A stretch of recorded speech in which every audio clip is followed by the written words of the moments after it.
the biggest help for me is to just take things off the page and look at things and say, do you know what? I just want to work on those two bars. Because I know if I get those 2 bars, I will have set the tone for what it is I'm trying to do. Now, you have to be really brave to do that by yourself.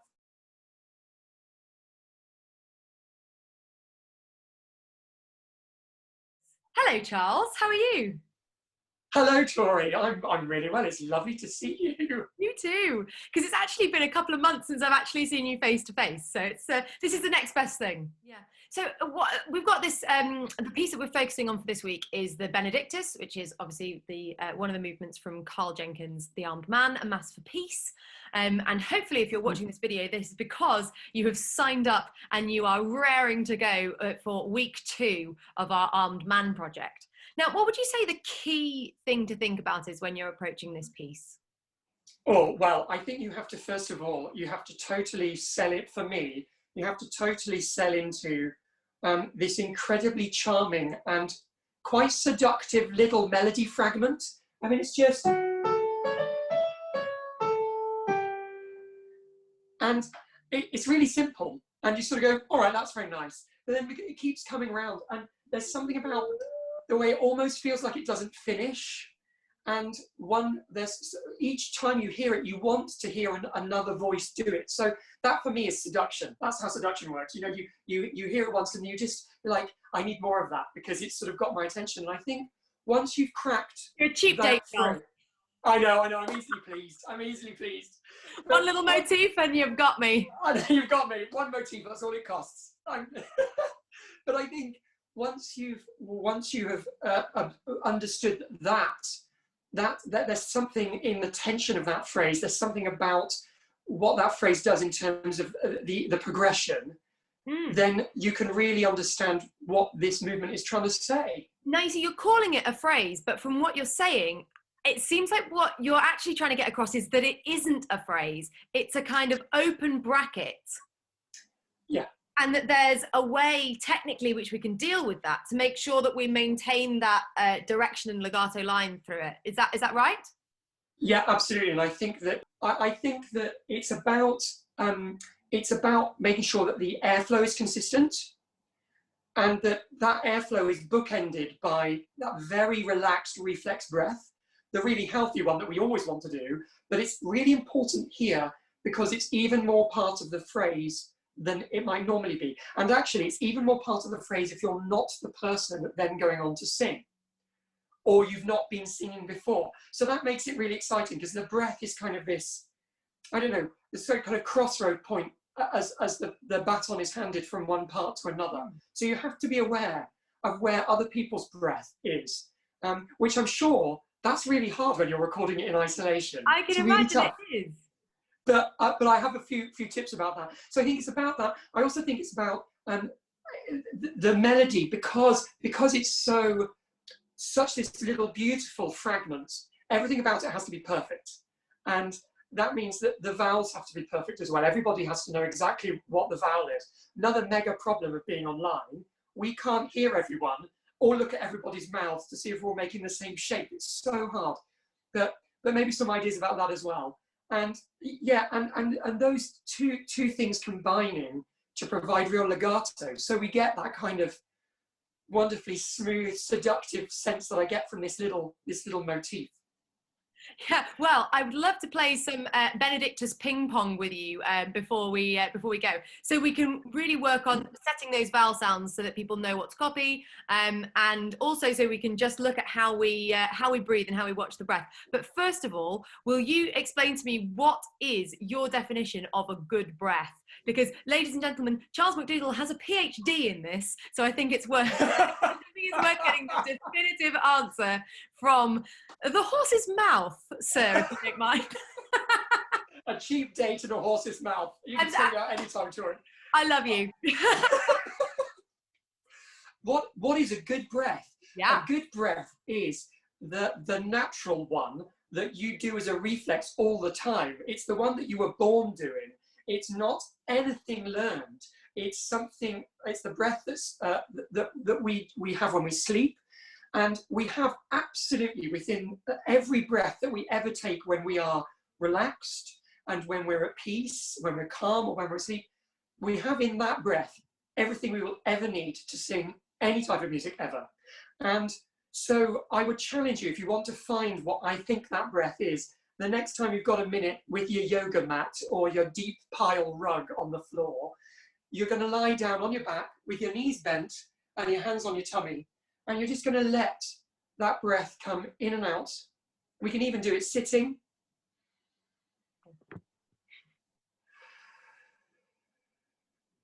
Now there's something, if we settle into that rhythm and just let it happen.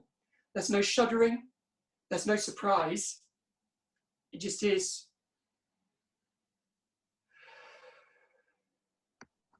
So that's our natural breath, our reflex breath is the one that we want.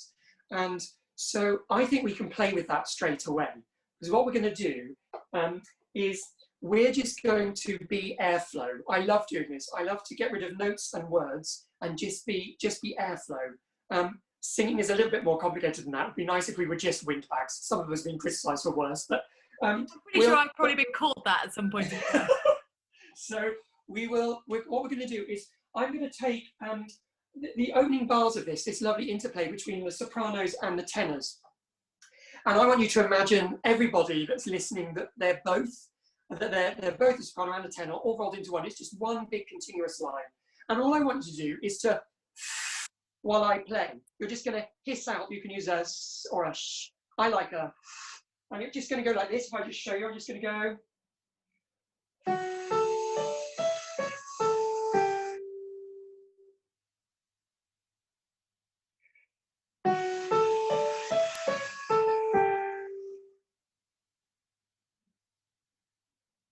Now there's something, I hope, that you see, that breath isn't an optional added extra to that phrase. If we were to be singing that as one part, that breath is the impetus to the phrase. Should we give it a go? If we do it after 3, I'm going to breathe on 1. So we'll do 3, 4.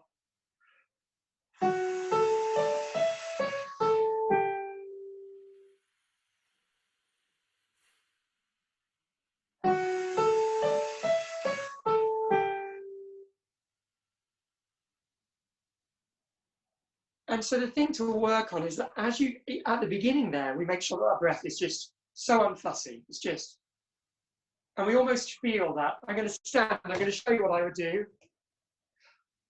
We feel that down there, just and that's what I want you to feel. It's a lovely view of my tummy there. I want you to feel that lovely buoyant moment of, there it is. We'll just try it one more time, just to, and then we'll take it forward a stage. Same thing again. Here we go. 3, 4.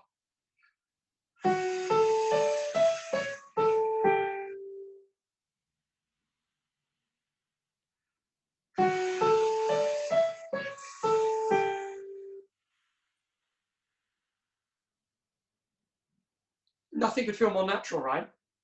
So how do we get from there to singing? Because that's the easy bit, really, isn't it? Okay. So let's add to that. Let's add a v.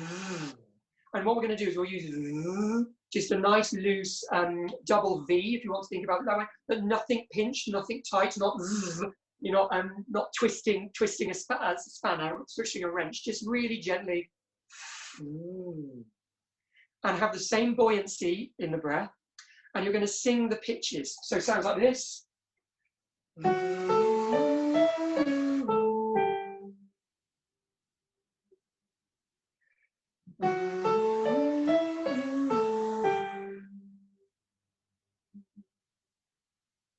And preserve that real feeling of complete peace and complete calm. Okay, should we give it a go? Let's give it a go. 3, 4.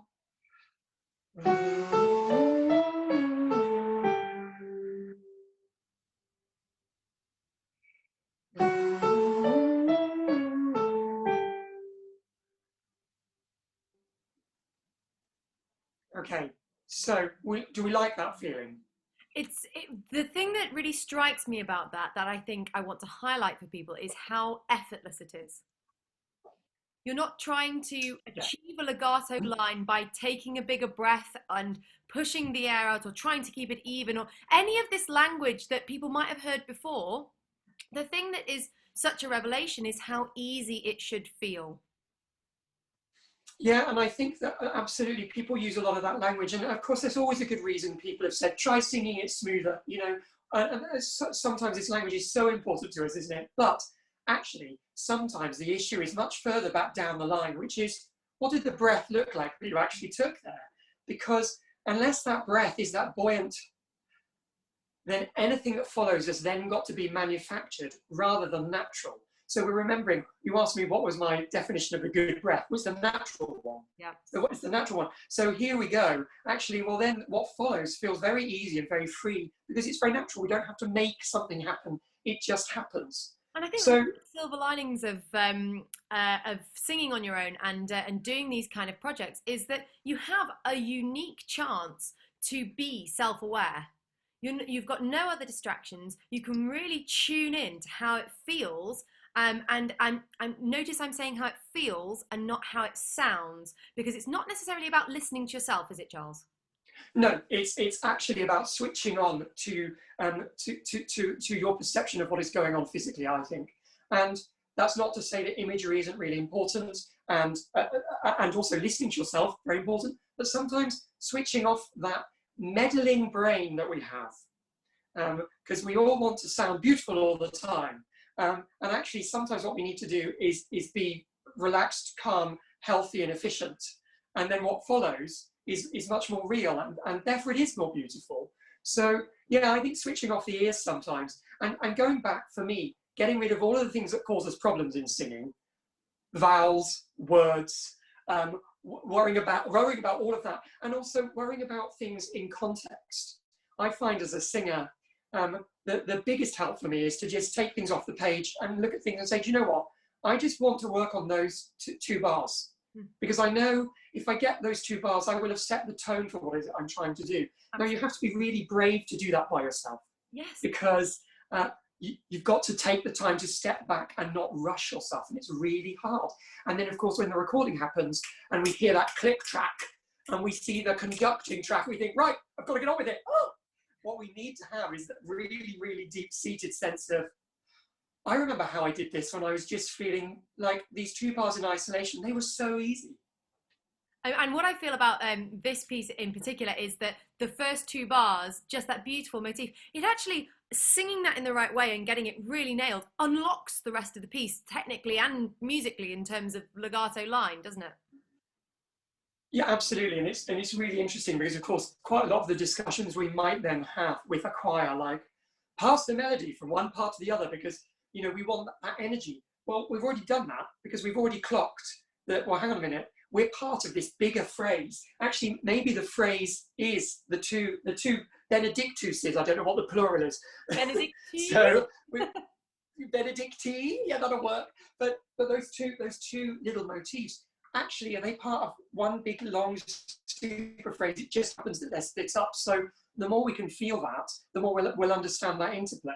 And I think it's really interesting because that breath, we need to maintain exactly that breath for much later. Can I jump forward, Tori? I'm trying to dart around. So if we were to then go on to our Hosanna in Excelsis sections, this is where it's really important that we've remembered what that breath, that lovely buoyant breath felt like. Because here's the bit when we get to the recording, we go, oh my goodness, this is fortissimo. And if you're a soprano, it's really quite high. And so what we're going to do, suddenly this absolutely enormous breath, yeah, I'm going to take in all of the energy of the room. No, we've already done the breath. We've done the breath. We know what that breath should feel like. So we're going to do exactly the same thing at that point, right? We're going to make life a little bit easier. How do you feel, Tori? We'll sing the soprano. How do you feel? You feeling raftery today? Well, I'm a second alto and I'm not warmed up, so we'll see how this goes. Well, the thing is, it's fine. I'm going to do it. I'm not going to sing a soprano octave, but we'll be really friendly. We'll use brrr or rrr, or if you're a real pro, you can do your, you know, my favourite blowing raspberries. You can do that. And actually, I'm just going to unpack that a little bit for anybody who's watching, who has just gone, wait a second, real pro, you do what now? which is that this is what I think Ginevra Williams calls. Is it Ginevra Williams who says this? We've met Ginevra Williams already because she's done a 10-second tip for us. She says that it is the tongue. Wonderful, wonderful person. A beach holiday on the lower lip.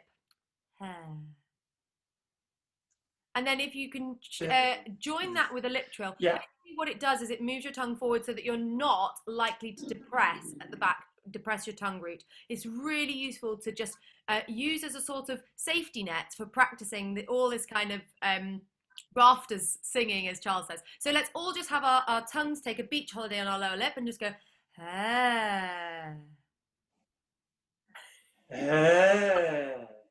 This is where husbands will and wives involved in this project will go running out of the room.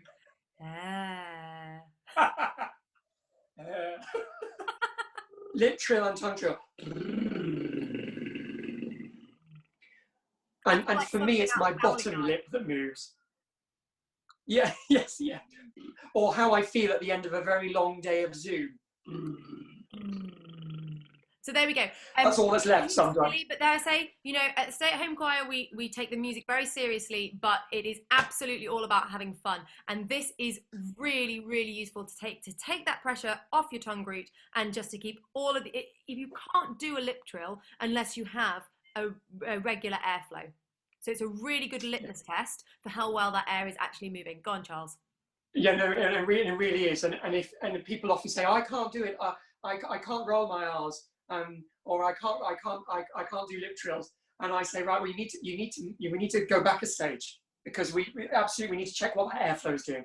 The other reason, Tori, it's so nice and it's linked to the releasing the tongue is that all of that little palette of sounds, the brrr and the rrr and the brrr, they're all really useful for allowing us to sing across a big vocal range, because we experience far fewer issues in terms of feeling like we've got to navigate vocal registers. So we know that the voice is sort of, I'm getting into hot water here, but sort of divided up into registers, sort of different behaviors of the vocal folds that mean that we use them in a different way to achieve different pitches.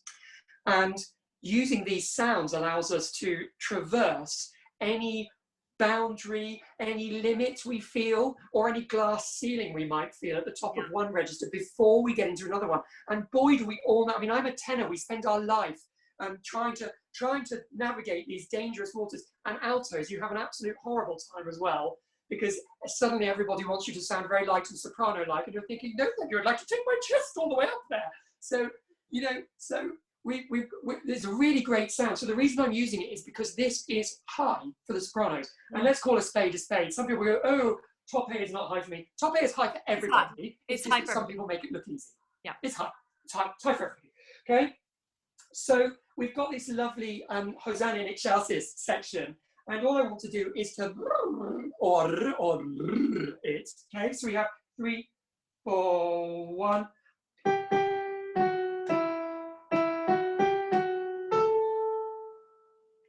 Okay, so now what we're going to do is and sopranos, if you're practicing this, up top, please, up top, shoulders back, long spines. Okay, do you want me unmuted, Charles, or do you want me to stay unmuted and everybody? You stay unmuted, and we'll just demonstrate why singing over Zoom is disastrous.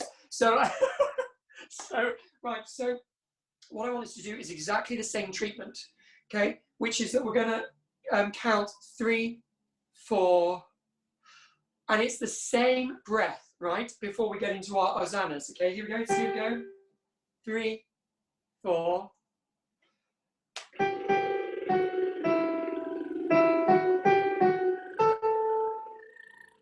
Let's go on. 4 and.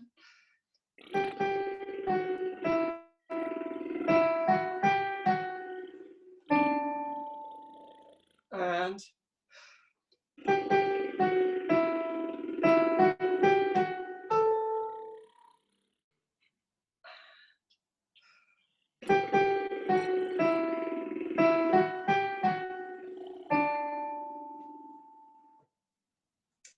So my challenge, we both look so attractive there. Nobody said singing was pretty. I'm going to make that the thumbnail for the whole video. Oh, I think you probably should. So what I would challenge you to do is try and get into good habits with that phrase, using that lovely freeing sound so that the voice is nice and free, and it should feel pretty effortless. If we're using down here,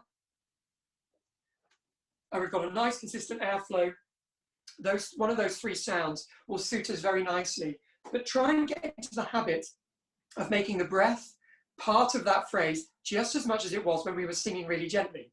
Just as much as it was when we were singing really gently. Rather than thinking, big phrase coming up, massive diva breath. It's just not necessary. It's going to get us into hot water later down the line. We're going to be clammed up, really tense. So I think it's really interesting. Oh, I'm sorry, Charles. Do you want to say that No, again? No. I was just going to say, I think it's really interesting how much breath is the frame for everything we sing, and how it can affect things, both to make them seem totally effortless, and if we don't do it quite in the right way, to make them seem almost impossible. And it's usually the breath rather than the range of the melody or the length of the melody or your musicianship. It's usually the breath. Yeah, absolutely. If you've got any more questions, you can tweet at Charles MacDougall's Twitter handle, which I know, but Charles is going to remind me of. It's CMacD82. At CMacD82. So yes, if you want to ask Charles any more questions, just tweet at him. It's not, that makes it sound very rude, doesn't it? Like to someone to just tweet at you, but do. Just tweet at me, tweet me, yes. At CMacD82. I'm sure he'd be very happy to answer all of your questions. He is such an academic about these things and such a creative performer. I'm sure he would love to get into some discussions. So there we go. I've set you up for that one. And of course, you can tweet at me as well. I'm at Tori_Longdon. Ask us your questions, or you can pop them in the chat, and we will see them there as well. I hope that those little tips have given you a little bit of an insight into how we would approach the Benedictus. And it's such a beautiful, sort of heavenly piece, isn't it? It really is. And I'm really looking forward to hearing what you all do with it. I've been watching all of these projects with delight, and it's just wonderful to see so many people engaging at such a tough time for us singers and us musicians. So you're bringing joy by taking part, even to those of us who are simply your audience. So keep up the good work, folks. Charles, thank you so much. And thanks so much for dropping in and spending some time chatting today. See you again, I hope. See you soon. Bye. Bye. Bye.